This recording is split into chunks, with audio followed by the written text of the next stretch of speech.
All right, everyone, we cannot simply follow me down. Focus to the front of the room. Thanks so much for selecting this session. I personally am super excited to hear from Gretchen Worth and Andrew Roblee about turning New York State's schools into circularity centers. Gretchen, take it away. Thank you. Thanks so much. Hi, everybody. Happy Valentine's Day. Happy sad last day of the Build Reuse Conference. I'm Gretchen Worth. I'm the director of the Susan Christopherson Center for Community Planning. We work in New York State to support communities to achieve a more equitable, climate resilient built environment. My co-presenter here, and I feel like we may be breaking new ground in this little virtual situation. My co-presenter is Andrew Roblee of Roblee Historic Preservation, also based in New York State. And so we're going to talk to you about Class Act, transforming New York State's vacant schools into building circularity centers. Next slide. If you want to say hi. Hello, everybody. Happy to be here. I'm going to turn my camera off and let you direct the show until it's my turn, Gretchen. Okay, great. So Andy and I, through our respective organizations, are both founding partners of a New York State collaborative network called CROWD, which stands for Circularity, Reuse, Zero Waste Development. And CROWD came together during the pandemic. We are preservationists, planners, architects, salvage and reuse professionals, municipal staff, elected officials, faculty at a university, students, all coming together to create a circular construction economy in New York State with all of the benefits that we are all very well aware of. Next slide. And so we started in the central New York Finger Lakes area, for those of you who do or don't know New York State. And we have, over the past 3 years, expanded so that people participating in CROWD really are coming from all regions of New York State. So we engage in policy development, education, and engagement around a circular construction economy, workforce development, research and data analysis. And while many of us are very focused locally on that work, there's also, because of this growing interest and commitment in New York State, a real statewide focus as well, which is allowing us to look and take a statewide approach to thinking about a network of building reuse centers, building circularity centers, reuse innovation hubs, whatever you want to call them. Next slide. And so we all know 600 million tons annually of CDD. I just want to give you some context for New York State and what situations we are facing and why we are both hopeful but also aware of the challenges in New York State. New York State's contribution to that 600 million tons is probably 19 million, but more. People in CROWD, we think that that's actually kind of low, but that's New York State's annual contribution to our national CDD pile. Next slide.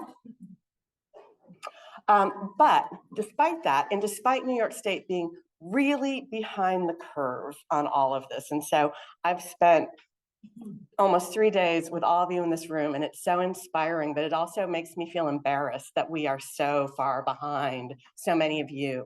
And so, however, we're really hopeful because there's a lot of things that are coalescing in New York State right now that are kind of building momentum for what we have in our vision to achieve.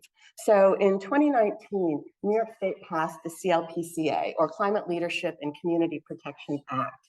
And that act requires New York State, based on 1990 greenhouse gas emission levels, to reduce those levels by 40% by 2030 and at least 85% by 2050. In 2022, New York State adopted the scoping planner framework that lays out how that is going to happen. And as a result of those two initiatives, acts, state agencies, state authorities, climate organizations, environmental activists, municipalities, counties have started to get around this idea of how we can reach the goals in the CLCPA. New York State's Department of Environmental Conservation on December 31st, 2023, issued its 10-year solid waste management plan. And you may not be able to see this, but the title of it is Building the Circular Economy Through Sustainable Materials Management. Like, oh my God, that's amazing. But a year ago this time, when it was released for draft comment, the title was building a circular economy through sustainable materials management. But once we at CROWD and our partners started to read the plan, we realized that it was in title only. There was really not a whole lot about sustainable materials management in the circular economy. And so we all got to work, and through CROWD and through our individual organizations, and by gathering support from so many of our supporters, submitted comments and suggestions and recommendations around sustainable materials management, in some cases specifically around building materials. And we are happy to report that many of those suggestions and recommendations made their way into the final report that was just issued at the end of December, including, I was just in, for those of us in Melissa's previous presentation, talking about adaptive reuse made it into the DEC plan as a method. So there were all sorts of big wins within the 500 pages of this plan that we were really happy about. Next slide. I also want to shout out to some people and agencies and authorities and organizations in New York State who are also doing some of this work. Empire State Development is our state development authority. They fund a lot of big capital projects in the state around economic development.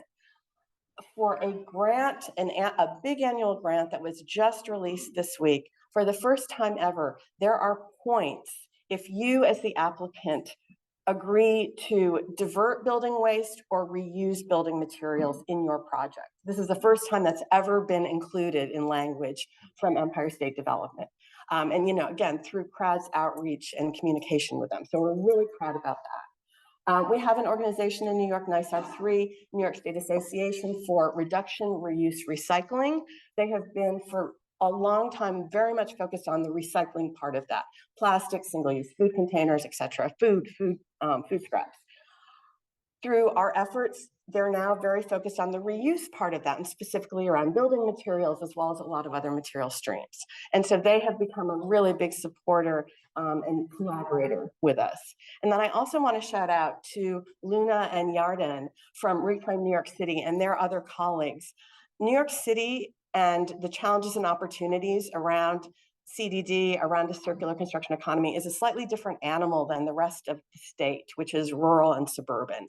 And so there are different challenges and opportunities because of the urban nature of New York City versus the more rural suburban areas in the rest of the state. But we are in constant contact. And so through their efforts downstate and our efforts upstate, we're hoping to be able to align what we feel is necessary for statewide action. Next slide. Then the most exciting part of all of this is that we have a circular construction economy champion in our state legislature. So the photo that you see on the left is a woman named Anna Kellis. She's the assemblywoman for the district that I live in. And we've been working closely with Anna and her team for the past 18 to 24 months to draft legislation around the circular building economy. Anna it's not introduced, and it's not introduced until it's introduced, but Anna is planning to introduce a suite of legislation this year in the legislative session that is absolutely carrot and not stick, and that is really laying the groundwork for more and more people to start thinking about what it means to create a circular construction economy.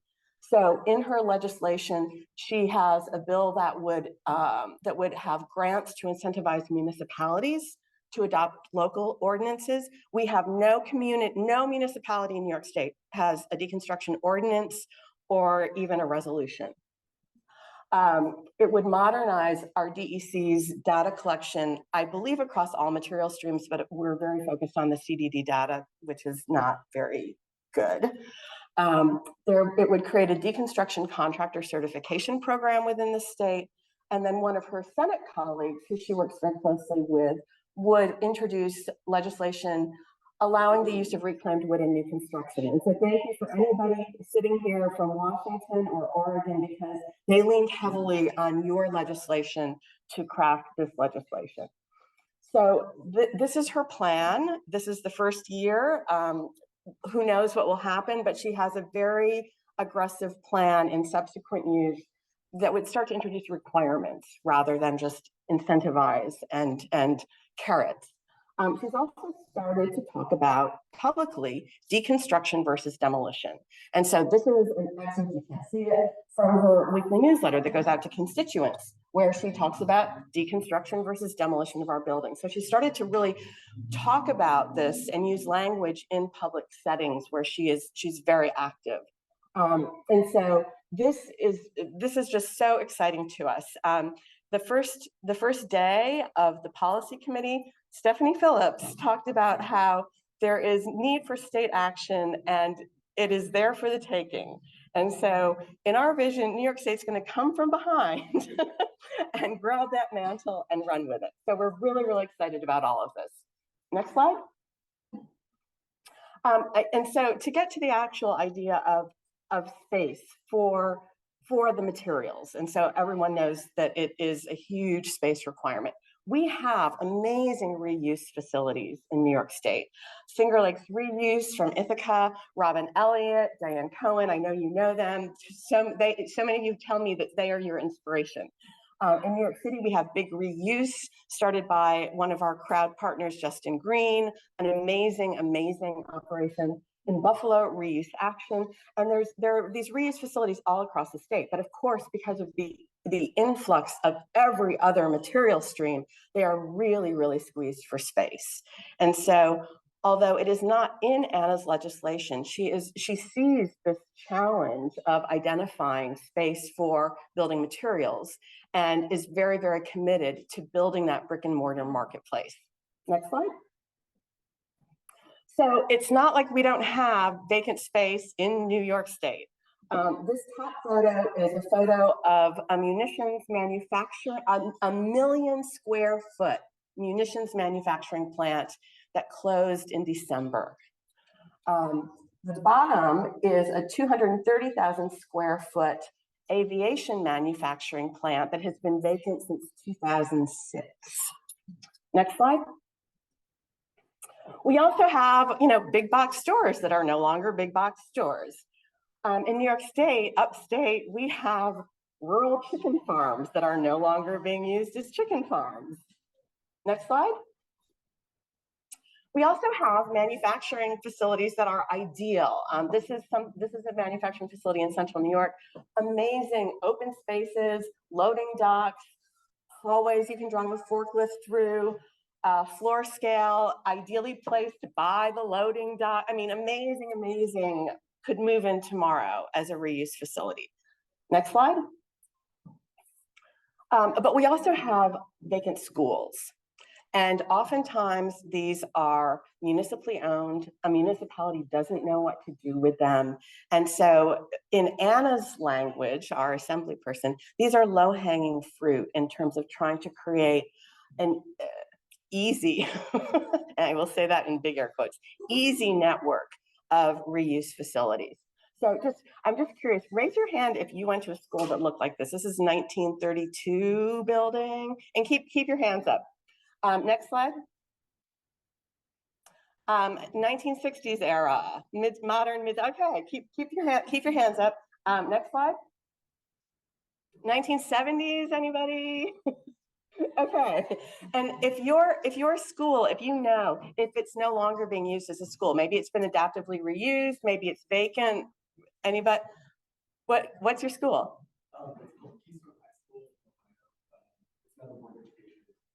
Okay.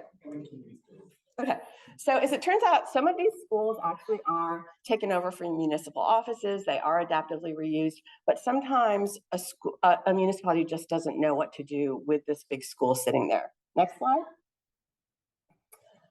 When a school closes, there is an enormous sense of loss in a community. It's often been a hub, not just for the school, but Boy Scouts, Girl Scouts, community meetings, playing on the sports fields. There's all sorts of things that a school does to build and bring community around it. And so that sense of loss is really, really palpable. But these vacant schools in New York State and in many places in the Northeast also share a lot of common characteristics that make them ideal for a building reuse facility in these communities. Next slide. They have large square footage. So the schools that we're looking at in New York State, easily 20,000 square feet, often more than 50,000 square feet. Next slide. Loading bays. They have loading bays. You may not have realized it when you were in school, but they all have loading bays. Next slide. In upstate, in suburban and rural areas, they sit on large acreages. 8 to 12 acres is really common, sometimes more. Next slide. They also have industrial grade design and construction, which we're going to talk about also. Next slide. Large interior spaces and high ceilings. This is a camper van, yes, sitting in probably what's showing about 15% of this enormous part of the school. There were also 2 boats and a lot of large farm equipment that I was not able to capture. Next slide. And there's a lot of parking and usually very good road access. Next slide. And so Andrew's now going to talk to you about why they have those common characteristics and what we've been working on in terms of this statewide network of vacant schools project. Go for it. Thank you, Gretchen. Can you hear me? Yes, perfect. Okay, hello, everybody. As Gretchen said, my name is Andrew Roblee. I'm a historic preservation consultant based in New York. I'm going to just give a brief history of school facilities, bring us up to the present day, and how we arrived at the state of affairs in which vacant schools are found in many communities, and how they're well suited for reuse centers. My area of expertise is in the Northeast, New York in particular. However, there are some important universals with schools of a certain vintage, which Gretchen just pointed out. And that's really what led Gretchen and I to first conceptualize our project. So after that, I'll just touch upon some available incentives for reuse of some of the buildings in New York and Georgia. The evolution of public school design in America really starts with the beginning of the country, and it reflects changes in the educational philosophy, society's values, technological advancements, and architectural trends. And so throughout all the different periods that I'm going to go over, the public school design has reflected evolving priorities and values of American society, from efficiency and standardization to inclusivity and personalized learning. And so we're not really going to get into the weeds, but we are going to, I guess, gracefully touch the top of the weeds as we walk by.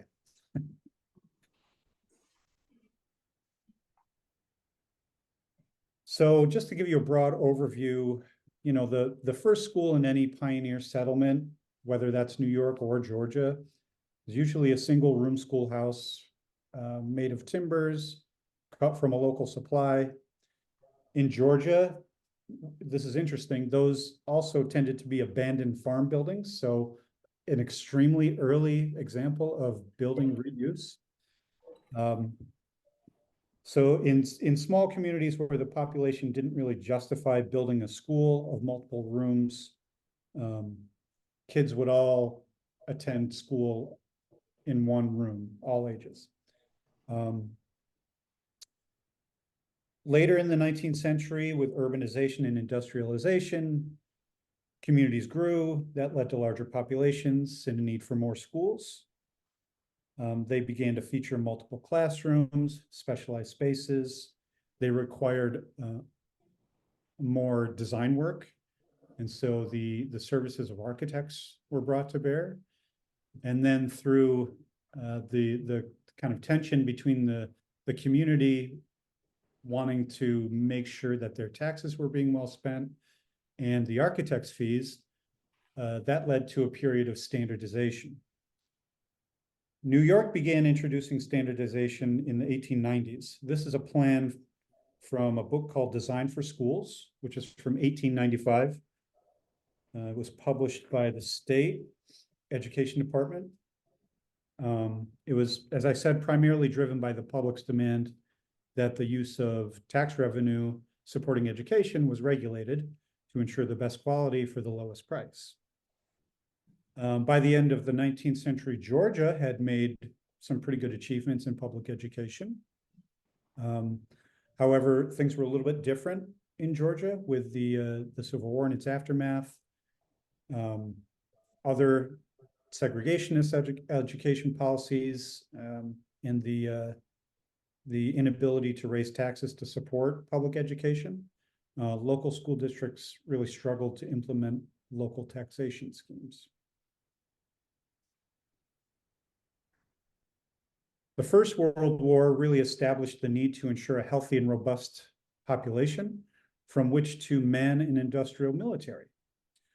Along with the economic boom that followed in the United States, larger and more robust gymnasiums and cafeterias were added to school design, along with expansive outdoor facilities. The interwar period saw the passage of several state-level funding laws in New York and Georgia. In 1920, in Georgia, state law began to require physical education, which of course necessitated gymnasiums, large sports fields, and auditoriums. So during this period, in many states, most states, the standardization and the top-down planning of these facilities really gained steam. The plan on the left is an early interwar era school, and you can see it's kind of centered around large sports fields and facilities, and it is positioned next to a road, and there's driveways, so there's a service yard which has loading bays. This is really the first era of school design that a lot of communities still have and that are easily adaptable to these reuse facilities. On the upper right, you have an early Public Works Administration era building. Federal funding provided an even greater level of oversight on these facilities. They typically have interior technical workshops because, during the Great Depression, it was thought that if we provided manual training to students, they would have a greater opportunity when they graduated. So you'll have wood shops, technology shops that are often prime for use as a place to process building materials. The lower right-hand building comes from a 1949 federal publication showing the trend that was to follow the Second World War, which we call the low and long look. So buildings of generally 1 or 2 stories spread out over a larger campus. Despite the robust and lasting construction of many of the schools built during this period, we'll say 1920 to 1970, the buildings of this vintage become vacant for a variety of reasons. Economic shifts, the loss of major industries or businesses, that leads to population decline, and subsequently the consolidation of school districts and the abandonment of these buildings. Lack of funding for repairs and maintenance can also exacerbate this problem. So in New York, for example, there's a financial incentive to allow old buildings to fail in order to benefit from a heavily subsidized new construction scheme. And I don't know if that's the case in Georgia, but it's a huge industry in New York. So overall, the reasons for public schools becoming vacant are complex. They vary on community to community. But as Gretchen pointed out, it's always seen as a huge loss for a community, and no one is ever happy about it, the closing of a school. So finding new uses for vacant school buildings and addressing the underlying issues contributing to their vacancy, which we hope the building reuse centers can do. Those are important considerations. So as Gretchen again pointed out, the scale and style of these historic school buildings is important because they're evocative, first of all, of an era of American history, which is characterized by a high regard for public education. And they also have all the facilities that are requisite for a successful building materials reuse center. So Gretchen and I began to think about our project, and in our scoping, we came up with this methodology. We began by downloading available records from the New York State Education Department. That provided a list of 171 schools noted as vacant. Now, it's important to also add that the state's list only went back so far. So the data that we're starting with is incomplete. There are other schools that we know about firsthand that were vacated 20 or 30 years ago that aren't on the state's list anymore. We created an overlay map, which identified these schools and which of them were located in what are called potential environmental justice areas.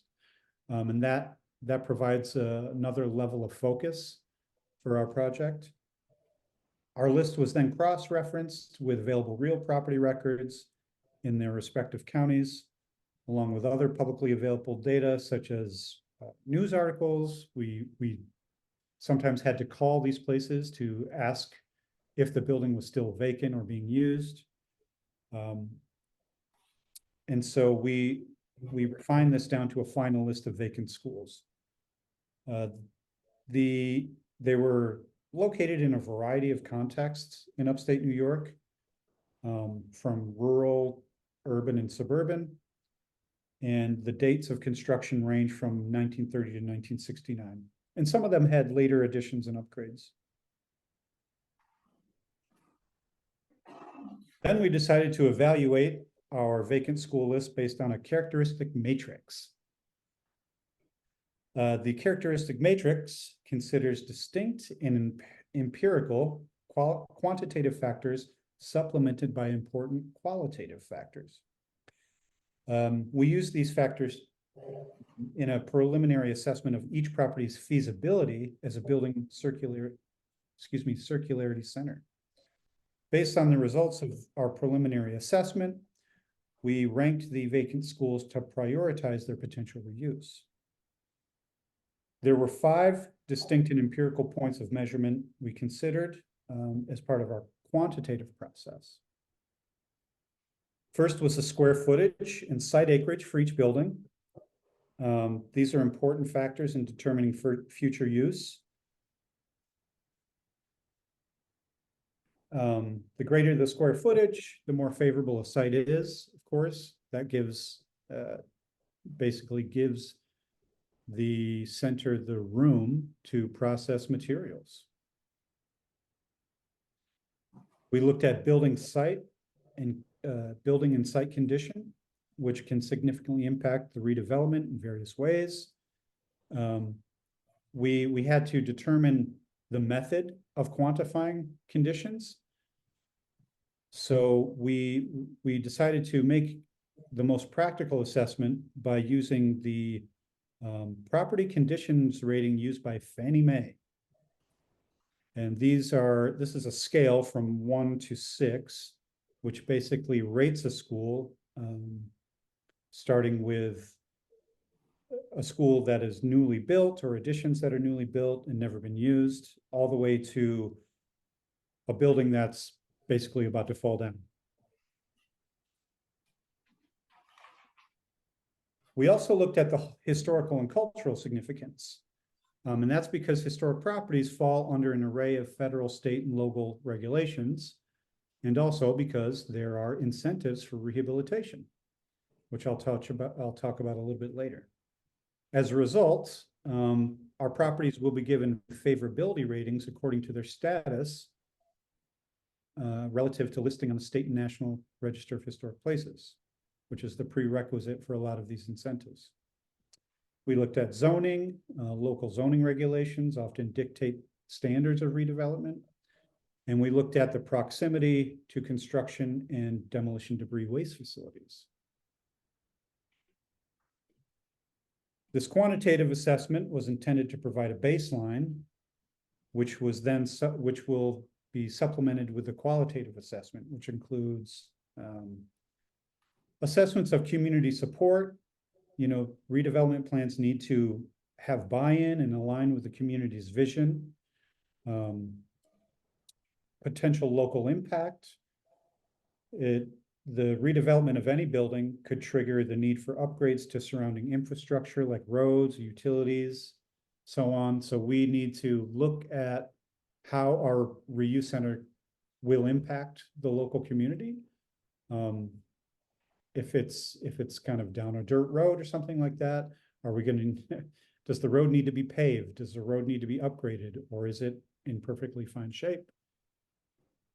Ownership, building ownership is really important. Sometimes they're owned by municipalities, but sometimes, and Gretchen and I have encountered this, they're private owners. And once they understand that there's an interest in their property, all sorts of conditions start to apply that maybe weren't there before.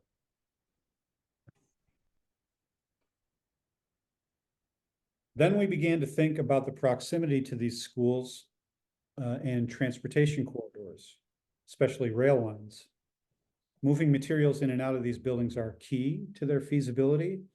And so here we can see the vacant school buildings on our list.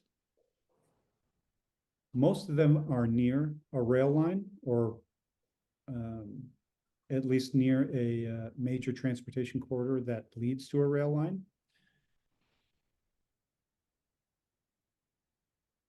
And so the incentives are what I specialize in, related to the historic significance of a property. So for example, in New York State and in Georgia, there are tax credit rehabilitation programs. So there's a federal program as well, and these state programs generally couple with the federal program. And what it does is it provides a certain percentage of a tax credit based on what are called qualified rehabilitation expenses. And that covers a lot of ground, and it's defined by the IRS. But essentially, if you were to take the roof off of a building and turn it upside down, whatever did not fall out would be covered as a QRE. And so the federal program provides a 20% tax credit on your QREs. New York State will add 20% to that, as will Georgia. So a developer that takes control of a vacant school, for example, and decides to redevelop it as a building reuse center could benefit from up to 40% of their qualified expenses back in tax credits. And that makes it a little bit more feasible and lucrative to turn these buildings around. And so with that, I believe that's the end of my portion, Gretchen. So thank you, and I will join you at the end. Okay, thanks, Andy. So we did graze over the weeds, but in thinking then about just programmatically, what can these building circularity centers offer to a community in addition to a place for materials to be collected, sorted, stored, processed, put back into the community, back into the marketplace. And so to really bring them from a sense of loss and to regain their sense of community that they had offered.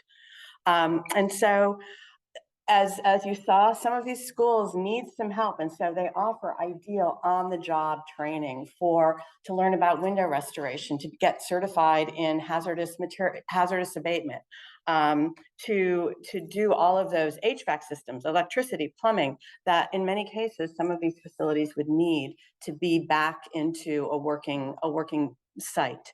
They also offer obviously spaces for communities to meet around community concerns, around sustainability, and so offer a lot of space for other programmatic uses. Next slide. If a community doesn't have the resources to keep a school open, chances are it doesn't have the resources to offer material collection of other materials. And so what I'm suggesting, I know many of you do this in your facilities already, but a place for you to bring mattresses, a place for you to bring your food scraps, a place for you to bring other materials that your community doesn't offer a collection point for. Next slide.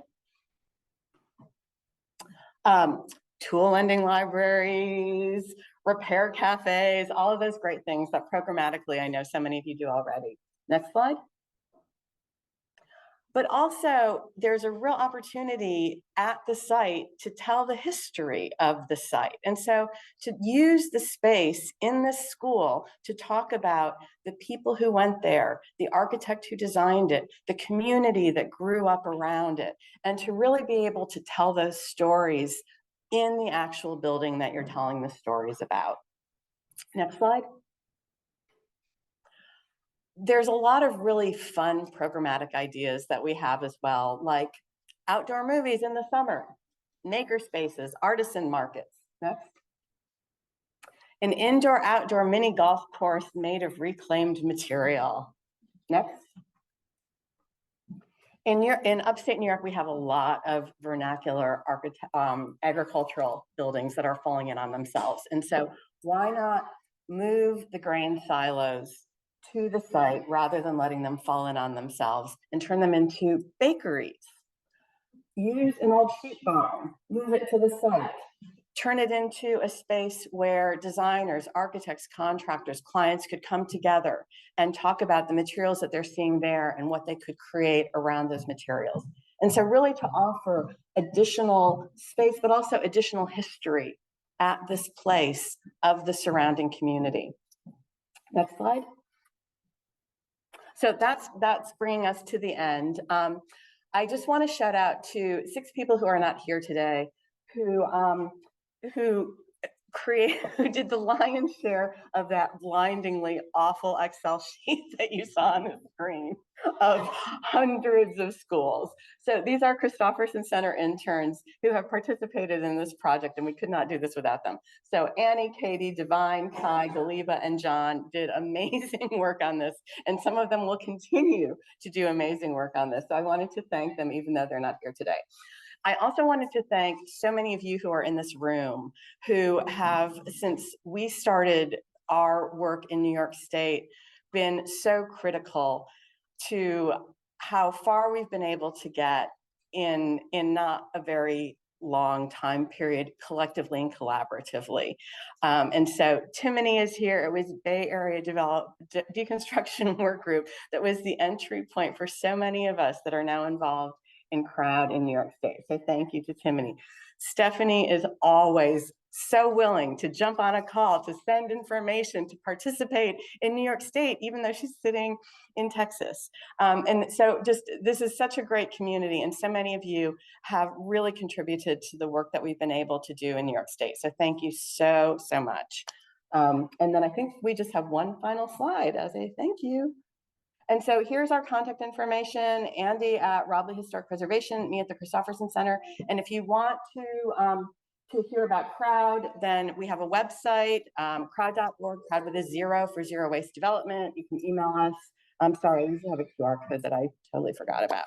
And so happy to answer any questions or suggestions for what we're working on in this particular project.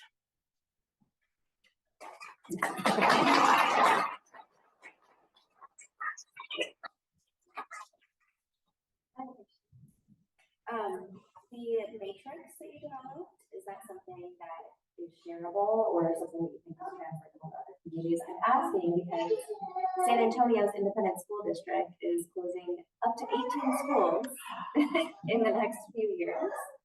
So this is a very major discussion topic, and I think approaching a school district that is a little insular with examples from other communities, especially data-backed examples, could go a long way. Absolutely. We are happy to share the characteristic matrix and get your input on adding to it, because there are certainly pieces that, that could also make it more robust. So yes, happy to share that. This is like a fantastic idea for the space problem. We operate a reuse center in Boston, and we're out of space. The long-term vision is quite beautiful. I wonder if you've had any discussions around even shorter temporal solutions. We're often offered large donations that sell out within a couple of months. So if we had a spot to park things, just even as cold dry storage would be fantastic. So I'm wondering if there's been any discussions with properties. Yes, not specifically schools, but I showed a slide of a warehouse that's just screaming out for a building reuse center. It's 200,000 square feet. It's probably about 5% occupied. And the community, they came to us. They don't know what to do with it. They want a reuse facility there. But in the meantime, Finger Lakes Reuse approached them about, could they put some surplus material from a site they're working on down the road and store it there? And they were very amenable to it. So I think, it's worth absolutely reaching out, especially if it's a space that is, protected and empty, and they kind of want to do something with it. So yes, absolutely. Yes. Two questions. Does your matrix include, or have you thought about, like, what are the ideal conditions of the community around a potential center? Like, what other resources, what is the population like that would make it most likely to thrive? And then second, do you have a model for ownership of these properties and ongoing maintenance, things like that? Those are two things that are now in the next phase of this. So as part of this, we're calling this phase 2 of this particular project. So phase 1 was the creation of the matrix on the back end. Phase 2 is now the assessments, feasibility studies, getting funding for piloting a couple of the projects, geographically throughout the state. And through this current phase, in doing the assessments, we want to go into the communities and develop, as part of the deliverable for this, community engagement materials and toolkit. And so I think through that process, we'll have a much better understanding then of the necessary elements around the community. And sorry, your second part was? Your model for ownership. Oh, no, that will come, I think, probably at the close of this. And so, we have facilities already in New York, reuse facilities that are operating under a number of different models. And so I think, kind of modeling off of what's already there. The interesting thing about the schools, though, is that some of them are municipally owned. And so municipal ownership, private operation, so there's a lot of different ways we could do that. And I think, again, some of it will come back to the community attributes when we start to think about that. Yes? So outside of historic preservation, funding, what has been successful in rehabilitating, say, a non-historic building for reuse? Andy, do you want to answer that? Gretchen, can you repeat that question? I couldn't quite pick it up. What about non-historic buildings and funding for reuse? I don't know that there's much out there in the way of funding for non-historic buildings. It may be out there. Typically there are a lot of grants available in New York State anyways, but they're typically for not-for-profit groups. So that is one possibility. Those certainly wouldn't help a private for-profit developer. But those are just two ownership models. So, like I said, there's so many grants out there. They're often tailored to specific projects. So I think if there were, I'll say this, if there were a nonprofit organization that purchased a non-historic property with this plan in mind, there's a good chance that there's some sort of environmental justice or some similar grant out there that might help fund that project. I will say, specific to New York State, Empire State Development, which is our economic development authority in New York State, which I mentioned earlier, and our same colleagues who we talk with about circular construction economies are very interested everybody's interested in, like, it's your school, it's empty, what are you going to do with it? And so Empire State Development, the state development agency, often funds capital projects. And so that may be something from a non-historic private perspective. There may be funding opportunities there. At the federal level, there are more and more grants coming. I have faith that there will be more capital funding from the EDA, for instance. So I think that there are funds out there. And as Andy said, kind of making fit, we've focused for the first pass at this on schools that are in potential environmental justice areas as defined by our state. And there's funding for work being done in pages. And so it just really kind of depends on the situation for the different buildings and their location and the community around them. Yeah, yes.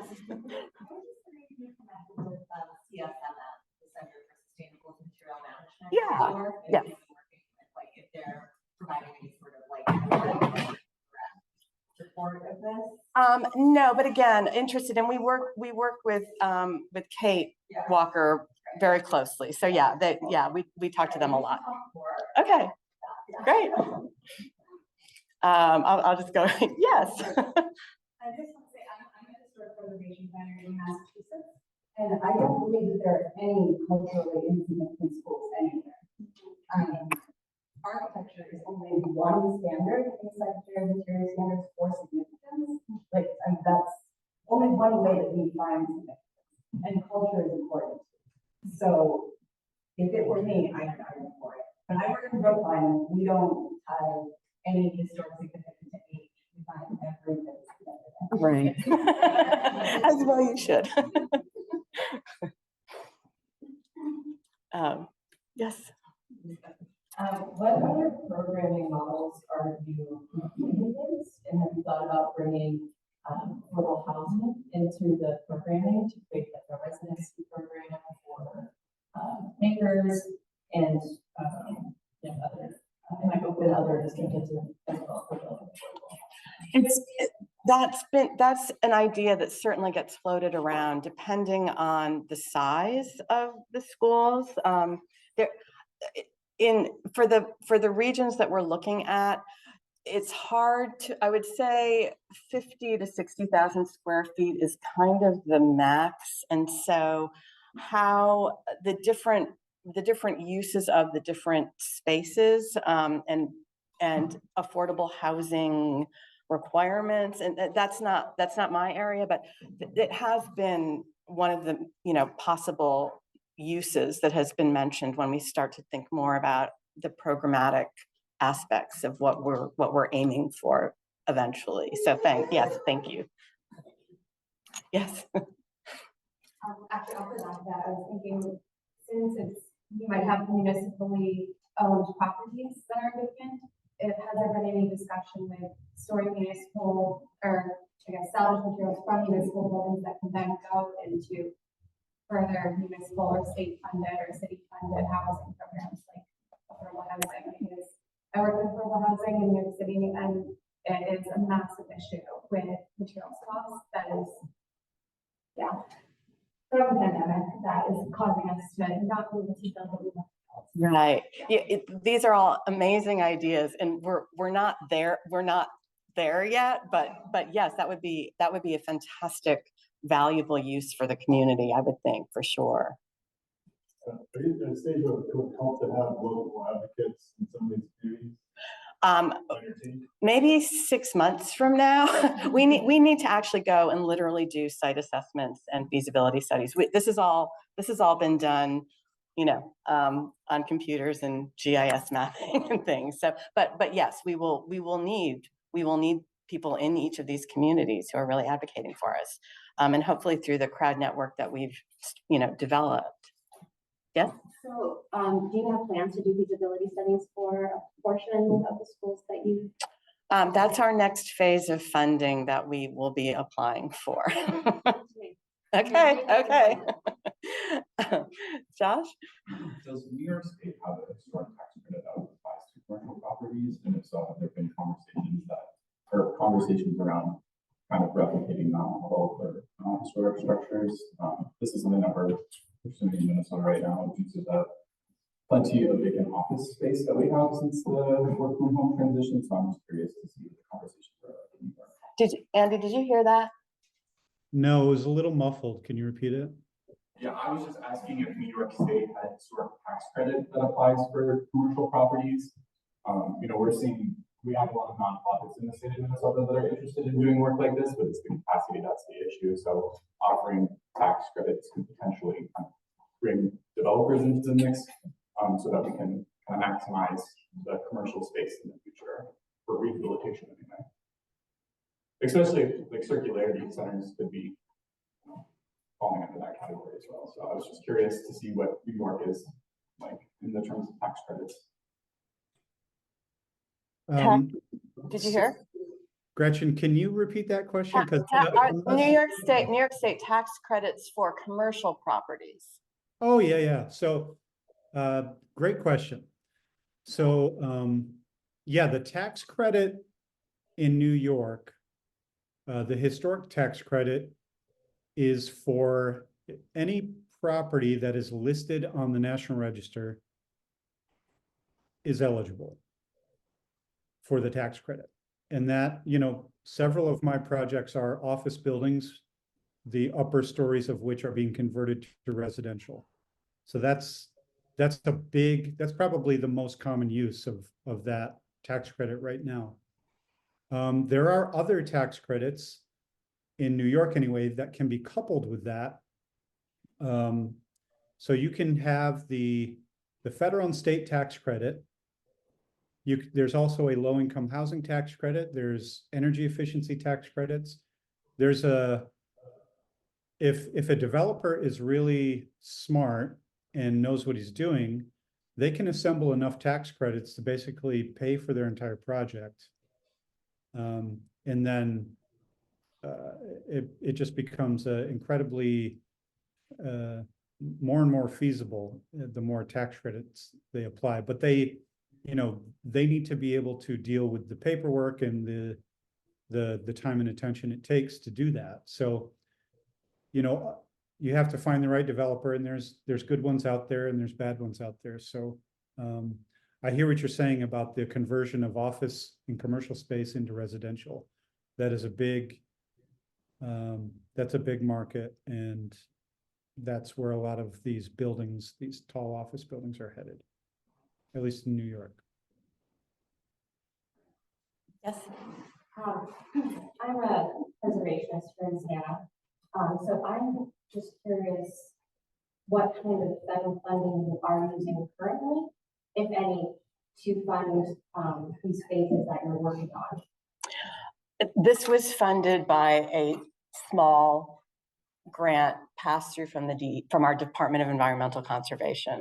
And I would imagine that the next phase would also involve state funding rather than federal funding. What kind of, off the top of your head, what kind of state funding would qualify for? Well, this funding for this particular phase of the project came from the Department of Environmental Conservation through a consortium called Pollution Prevention Institute. The next phase, where there would need to be feasibility studies, we're going to go to the Preservation League of New York State, as we were just invited to do. So, Gretchen, yes. Is the league there? Yes, Katie is here.